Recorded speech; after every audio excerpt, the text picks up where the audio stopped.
नमस्कार। इस टाइम मैं मौजूद हूँ वार्ड नंबर 19 में और मीरा भाईंदर नगर पालिका के इलेक्शन चल रहे हैं। यहाँ पर मेरे साथ जो है लगातार नेवी में काम कर रहे हैं लगभग 25 सालों से और जनता के लिए हमेशा सुख दुख में तैयार रहते हैं, समाज सेवा हमेशा करते हैं। तो क्या सोचकर आप लोग समाज सेवा करते हैं? देखिए, पहली बात तो मैं शुक्रिया अदा करता हूँ एनसीपी का और अजीत दादा पवार का, जिसने मेरी वाइफ को मौका दिया है कि वो ये इलेक्शन लड़े, क्योंकि बीइंग एडवोकेट वो लोगों तक पहुंच सकती है। यहाँ पे बहुत सारे नेता आए, बहुत सारे कॉर्पोरेटर आए। हमको यहाँ पे 2009 से हम लोग इधर पे है, मीरा भाईंदर शहर में विकास हुआ है, ऐसा नहीं हुआ है, बट जो लेवल पे होना चाहिए वो लेवल पे हो रहा नहीं है। कॉर्पोरेटर आ रहे हैं खाली वोट मांग के, इलेक्शन जीत कर आगे फिर कोई आता नहीं है। आज कोई भी वार्ड में आप चले जाओ, 5 साल के अंदर कौन सा कॉर्पोरेटर कौन सी बिल्डिंग में रिटर्न आया है, आप मुझे बता दीजिए। अभी मेरी वाइफ ये 19 नंबर वार्ड से लड़ रही है। आप यहाँ पे देखिए, आप रोड का कंडीशन देखिए, ये आज कई महीनों से उखड़ा हुआ है, पूरा टूटा हुआ है। सेम प्रॉब्लम आगे में पूरा कॉन्सेंट्रेट रोड बनाया गया है और वो रोड के ऊपर वापिस से खोद के पूरा रोड इन्होंने खराब कर दिया है। आप आगे में देख सकते हैं, जबकि ये मेन रोड है, एरिया का, और यहाँ से स्टेशन है और काफी बसेस और सब कुछ जाती है। तो ये तो एक सिंपल मुद्दा जो मैं आपको बता रहा हूँ, ऐसी बहुत सारी चीज है, कभी गाड़ी तो हो सकती है कभी भी। और यहाँ के हमारे जो एमएलए है 145 वार्ड के मिस्टर नरेंद्र मेहता, उन्होंने काफी काम किया है, और 146 के हमारे प्रताप चंद्र सर है, वो भी है। बट उन सबसे यही गुजारिश है कि ये सब रोडों को भी देखिए, ग्राउंड लेवल पे जो कॉर्पोरेटर्स आ रहे हैं उनको आप हिदायत कीजिए, आप लोग की गाइडेंस दीजिए, क्योंकि ये सब होना बहुत जरूरी है। और इसी वजह से मैंने मेरी वाइफ को बोला है। चलिए, अब जो है हम अंड समाज जड़ीवाला से आप लोग को मिलाने की कोशिश करेंगे, जो कि सहज लीगल एसोसिएट्स नाम से ऑफिस भी है इनका। एडवोकेट है समा आदिल जाड़ीवाला, और जो लगातार लोगों के लिए हमेशा किसी भी समस्या में कोर्ट से लेकर थाना तक, तहसील तक, तालुका तक लड़ने के लिए तैयार रहती है।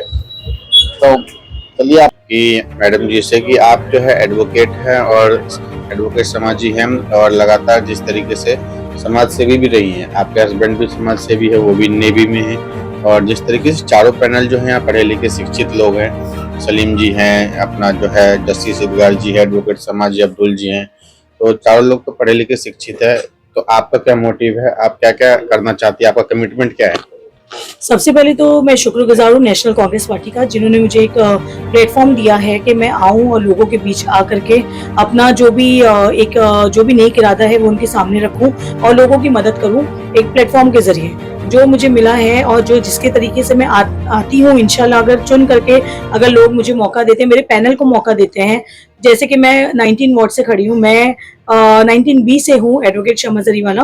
मेरे साथ जो है सलीम अब्बास खान सर जी हैं, एक ये है जिगिशा है, और दूसरे जो है अब्दुल हफीज हैं। हमारा जो भी पैनल है वो बहुत ही वेल एजुकेटेड है। हमारे साथ हमें एक सीनियर का साथ है, और हमारे साथ जो भी पैनल है, हमारे बीच में अंडरस्टैंडिंग काफी कमाल की है। हम ये नहीं चाह रहे कि हम जीतें, हम ये चाह रहे हैं कि हमारा पैनल जीते और मजबूती के साथ एक प्लेटफॉर्म पे आए और एक प्लेटफॉर्म पर आकर के लोगों की मदद करें।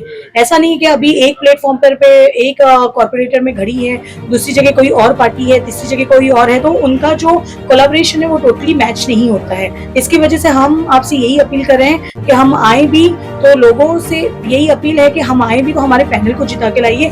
और हमारा जो मोटिव है एज एन एडवोकेट, मैं ये चाहती हूँ और मेरे पैनल का भी यही कहना है कि अगर हम आते हैं जीत करके तो हमारा यही कमिटमेंट है कि हम सुधार करेंगे हेल्थ केयर के लिए, हम सुधार करेंगे हेल्थ केयर अच्छा हो जाए, म्यूनसिपैलिटी स्कूल्स यहाँ पे हो, एजुकेशन अच्छी हो जाए, जो बाल सुधार कल्याण है वो अच्छा हो, और सीनियर सिटीजन को एड मिले, फेस्टिवल सब्सिडी हम प्रोवाइड करें। और मेरा एक मुद्दा ये है कि जो लोग मतलब जो ऑलरेडी बिल्डिंग जो बनी हुई है वो बनी हुई है फुटपाथ के जो लेवल है रोड का उसके नीचे है, तो उसमें क्या होता है कि जब बारिश होती है, जब बहुत ज्यादा बरसात होती है तो उसमें वो जो पानी है वो एंटर हो जाता है बिल्डिंग्स में, कॉलोनी में, और जिसकी वजह से उनका जो फाउंडेशन है वो वीक हो रहा है। सीवेज जाम हो जाता जी सर, जाम हो जाता है। तो हमारा जो है, हमें बस यही करना है कि जो भी है हम अच्छे से आए और हम अच्छे लेवल पे लोगों के लिए एक खरा नेता उतर के आए और उनके लिए काम करें। जी, मेरे साथ जो है इसी पैनल में सलीम जी जुड़े हुए हैं, उनसे भी मैं जान लेता हूँ क्या मोटिव लेकर आए हैं और आपका कमिटमेंट क्या है अपने वार्ड के लिए। सबको पहले सलाम नमस्कार।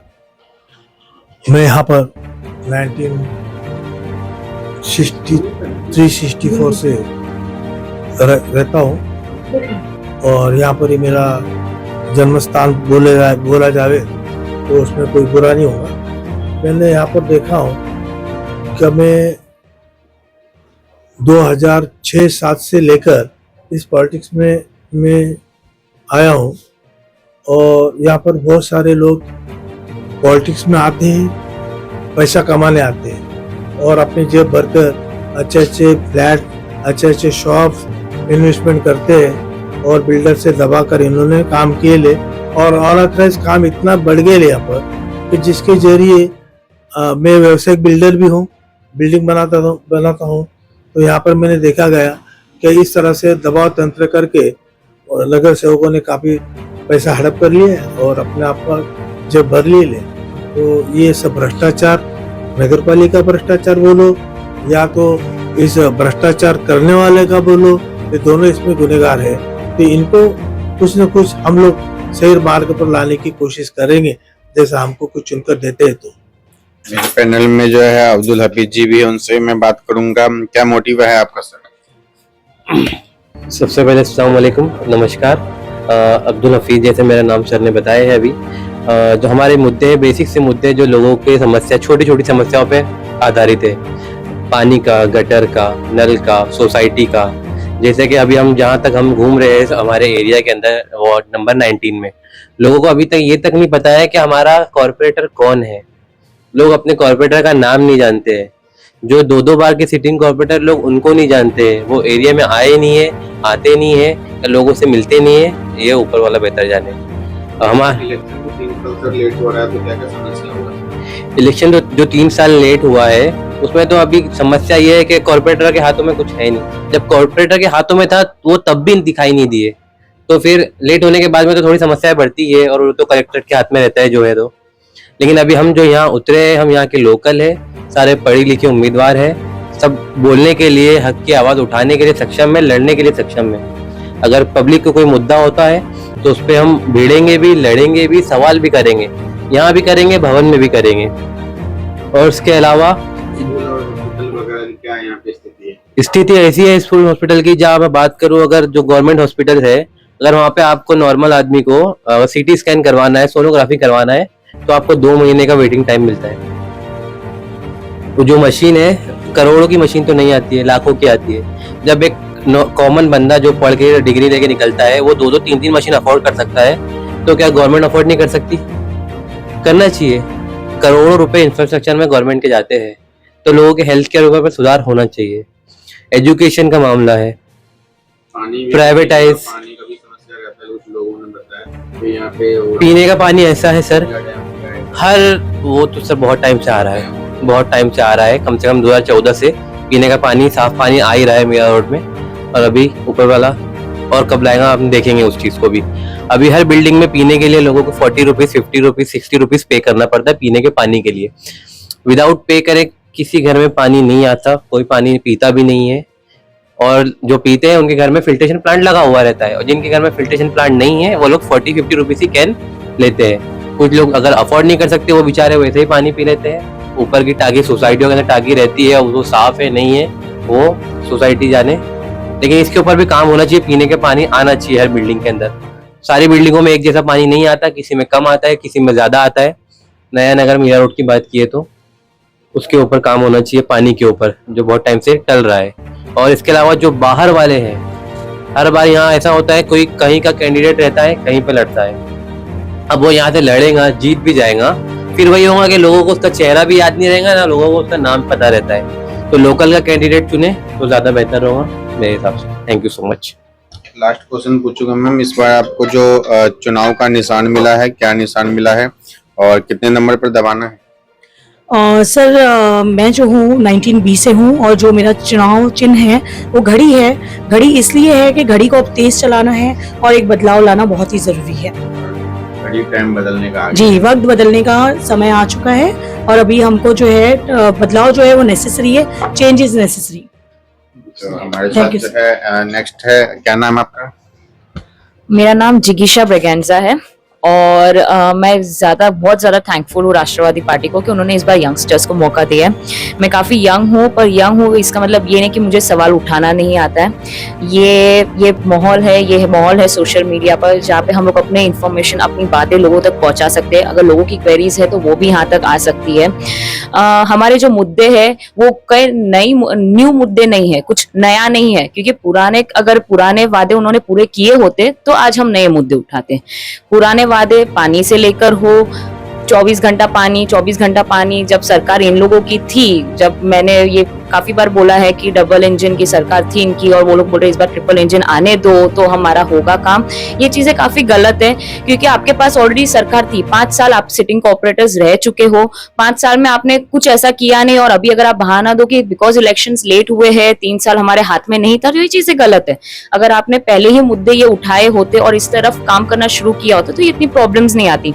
कोई जरूरत नहीं है रास्ते तोड़कर दोबारा बनाने की, फिर दोबारा तोड़ने की, इन सब चीजों का कोई महत्व नहीं है, क्योंकि इसमें पैसे वेस्ट होते हैं तो गवर्नमेंट फंड्स के वेस्ट होते हैं। रही बात एजुकेशन की और मेडिकेशन की, बहुत अनफॉर्चुनेट है कि इतना बड़ा पब्लिक एरिया है, लैक्स में मेरा भाईंदर का पॉपुलेशन है और सिर्फ 3 छोटे छोटे म्युनिसिपल ये हॉस्पिटल्स है, जहाँ की देखा जाए कि मल्टी स्पेशलिटी हॉस्पिटल्स है वो तो प्राइवेट है और वो भी इनके ही है।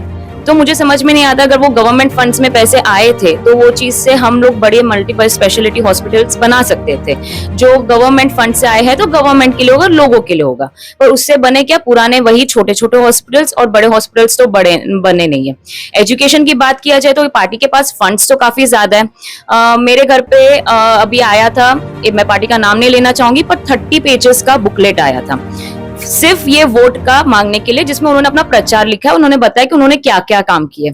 अगर आपने काम किया होता तो ये 30 पेजेस का बुकलेट देने की जरूरत नहीं थी। आज काफी बच्चे जो एजुकेशन के लिए वेट कर रहे, एजुकेशन में उनको बुक्स के लिए उनके पास पैसे नहीं होते, तो यही 30 पेजेस की बुकलेट हमारे घर पे भिजवाने से बेहतर ये रहता था कि वही फंड्स वो लोग यूज करते टुवर्ड्स द फ्री एजुकेशन, जो बच्चों को जरूरत है, जो बच्चों को बुक्स की जरूरत है, पेन पेंसिल की जरूरत है, उनके लिए करते। तो इसलिए मैं ये कहना चाहूंगी कि जस्ट बिकॉज पुराने सिटिंग कॉर्पोरेटर्स, एक्स कॉर्पोरेटर्स ने काम नहीं किया था, नगर सेवक ने काम नहीं किया था, इसकी वजह से आज हमारे पास कोई नए मुद्दे नहीं आए। और हम चाहते हैं कि इस बार हम खड़े हो, क्वेश्चन करें इन सबको कि क्यों उन्होंने काम नहीं किया और हम लोग वही काम करने की कोशिश करें।